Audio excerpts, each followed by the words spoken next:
Hai guys, balik lagi sama Mimin. Kali ini kita bakal lanjutin alur cerita Bocil Overpower lagi.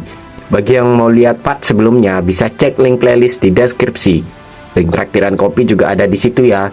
Langsung aja ke ceritanya. Part kemarin berakhir, di mana Lee Seo-jun dan Hae-won harus menghadapi golem raksasa, bos dari field itu. Mereka berdua pun kesusahan melawan golem itu yang memiliki pertahanan yang sangat kuat. Dan saat mereka terdesak, Sol-ah pun membantu mereka dengan mensummon sebuah golem beruang es raksasa. Sol-ah pun turu karena kehabisan mana. Setelah monster golem itu tertahan pergerakannya, Lee Seo-jun pun menyuruh Hae-won untuk menjauh dari sini. Lee Seo-jun yang melihat beruang es itu berpikir kalau itu sudah pasti magic creation, dan satu-satunya yang bisa menggunakan creation magic adalah Sol-ah. Monster golem itu pun langsung menghantam beruang es itu dengan keras. Melihat itu, Lee Seo-jun pun bergumam kalau golem es itu hanya menang ukuran saja, tapi dia tidak punya kekuatan ataupun tahu cara untuk bertarung. Jika terus begini, maka beruang es itu akan terus dihajar habis-habisan tanpa adanya perlawanan. Namun saat monster golem itu hendak memukulnya lagi, beruang es itu pun lalu mengeluarkan tongkat raksasa dan berhasil memblokir serangan monster itu.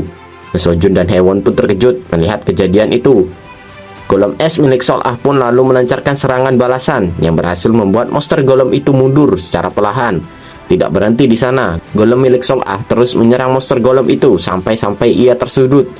Lee Seo-jun dan Hae-won yang melihat itu tidak menyangka kalau situasinya akan berbalik dengan mudah. Hae-won lalu memanggil Lee Seo-jun. Dia berkata bahwa beruang es itu mirip dengannya. Dua golem itu pun lalu mempersiapkan serangannya masing-masing. Dan dor, tusukan golem milik Sol-ah pun berhasil menghancurkan tubuh monster itu dan mengeluarkan intinya. Dan inti monster itu pun langsung hancur menjadi berkeping-keping. Mereka pun terkejut saat fieldnya berhasil diselesaikan oleh Sol-ah sendirian. Dan scene lalu berpindah ke rumah Lee Seo-jun. Hae-won memastikan kalau kejadian di field itu tidak akan bocor ke publik.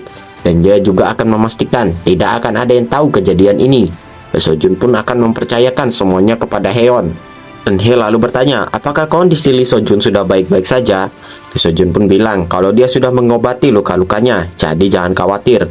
Lee Seo-jun lalu bertanya, di mana Sol-ah sekarang? Dan Hae pun menjawab kalau Sol-ah masih tertidur, sepertinya dia sangat kelelahan, bahkan ia tetap tertidur saat sampai di rumah. Lee Seo-jun pun bergumam bahwa dia tidak menyangka Sol-ah akan membuat beruang itu, bukannya memanggilnya dengan magic. Itu biasanya disebut summoning. Itu adalah pemanggilan yang familiar bagi mage, dan mereka akan membayarnya menggunakan mana milik mereka. Namun yang dilakukan Sol-ah adalah membuat suatu makhluk buatan dengan magic. Memanggil dan membuat itu sesuatu yang berbeda levelnya. Sementara itu, scene berpindah ke Goryeo Sword House. Di sana Hae-won tiba-tiba didatangi oleh beberapa orang asing. Hae-won berpikir bahwa mereka tidak terlihat seperti kenalan kakeknya. Jadi apa urusan orang-orang ini datang kemari? Dan orang yang berada di mobil itu pun turun. Dia meminta maaf karena pengawalnya mengejutkan Hae-won. Orang itu berkata bahwa ada sesuatu yang ingin dia tanyakan kepada Hae-won. Namun scene berpindah ke tempat Lee Seo-jun lagi. Lee Seo-jun lalu bertanya tentang beruang es itu kepada Sol-ah yang sudah terbangun. Namun Sol-ah tidak mengingat apapun. Lee Seo-jun pun bergumam, sepertinya Sol-ah tidak sadar saat membuat beruang es itu. Lee Seo-jun pun menjadi kebingungan dengan kejadian ini. Dia mau tanya-tanya, tapi Sol-ah malah nggak ingat. Dan Sol-ah lalu berkata bahwa dia hanya ingin menghukum monster yang jahat waktu itu. Lee Seo-jun pun terkejut mendengar perkataan Sol-ah. Namun tiba-tiba ada yang mengetuk pintu rumah Lee Seo-jun. Lee Seo-jun pun menyuruh Eun-hye untuk melihat siapa orang itu. Dan di saat itu, Hae-won juga menelpon Lee Seo-jun. Hae-won bertanya di mana Lee Seo-jun sekarang dengan panik. Lee Seo-jun pun bilang kalau sekarang dia berada di rumahnya, tapi sekarang dia kedatangan tamu. Mendengar itu, Hae-won langsung menghentikan Lee Seo-jun. Hae-won berkata bahwa seseorang dari Magic Tower telah pergi untuk menemuinya. Sontak Lee Seo-jun pun sangat terkejut mendengar itu. Hae-won bilang kemungkinan saat mereka melawan golem raksasa itu, sejumlah mana yang besar berhasil terdeteksi oleh radar fracture. Karena itu mereka mencari ke seluruh daftar pengunjung field dan menginvestigasi semua orang yang datang. Lee Seo-jun pun menjadi keringat dingin setelah mendengar itu. Sementara itu, Hae-won terus memanggil Lee Seo-jun, dan Lee Seo-jun pun menjadi panik setengah mampus saat dia mengingat lagi saat dimana Sol-ah diambil paksa oleh Magic Tower. Dan tiba-tiba muncul notifikasi di depannya. Quest unik telah diperbarui, kemalangan Sol-ah yang pertama telah dimulai. Quest unik, merubah masa depan, cegah 5 kemalangan Sol-ah. Kemalangan yang pertama, lindungi identitas Lee Sol-ah dari William Taylor. Lee Seo-jun pun menjadi tambah terkejut saat mengetahui kalau orang yang berada di luar rumahnya adalah William Tyler.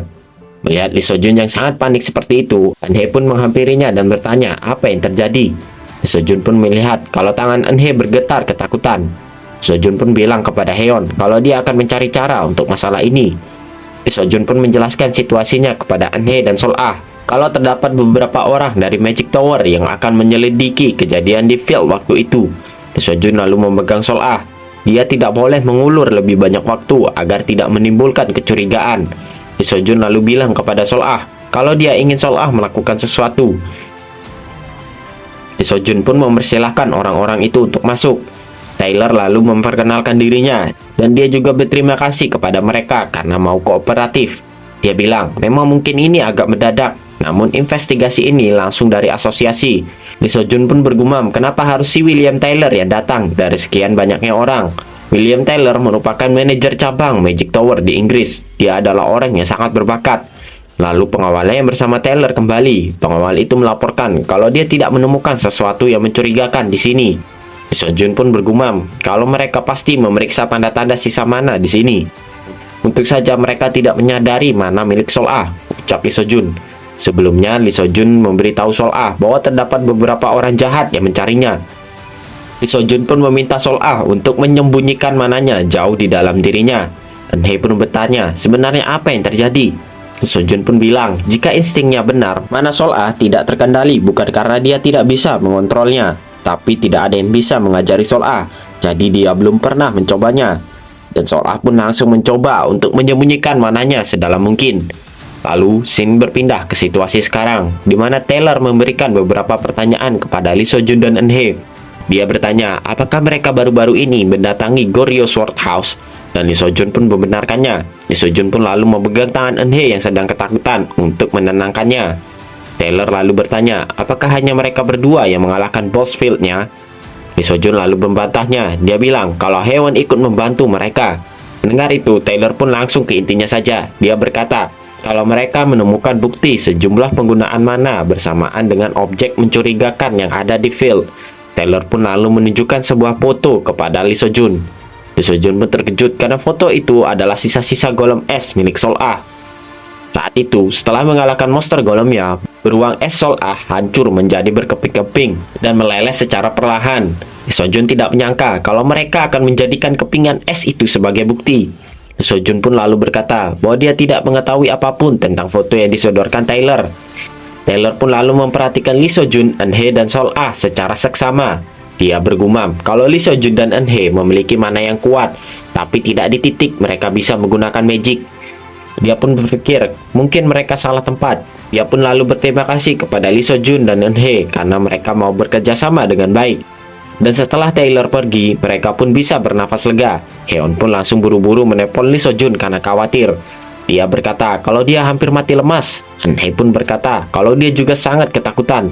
Eun-hye pun lalu bilang, karena tidak ada yang terjadi, maka mereka tidak perlu khawatir lagi.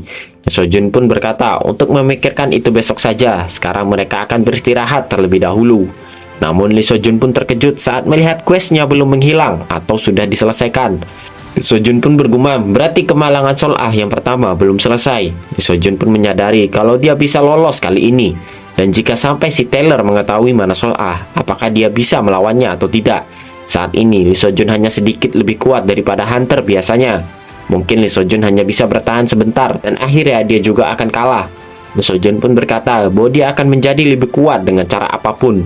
Lee Seo-jun pun berkata bahwa dia akan menggunakan semua ingatan di masa depannya. Tapi dia juga harus berhati-hati kali ini. Dan sekarang Lee Seo-jun pun akan mencari seseorang terlebih dahulu. Dan scene lalu berpindah 1 minggu kemudian. Terlihatlah seorang wanita yang diwawancara di televisi. Pengawalnya lalu bertanya apakah dia akan baik-baik saja. Wanita itu lalu berkata bahwa dia akan baik-baik saja.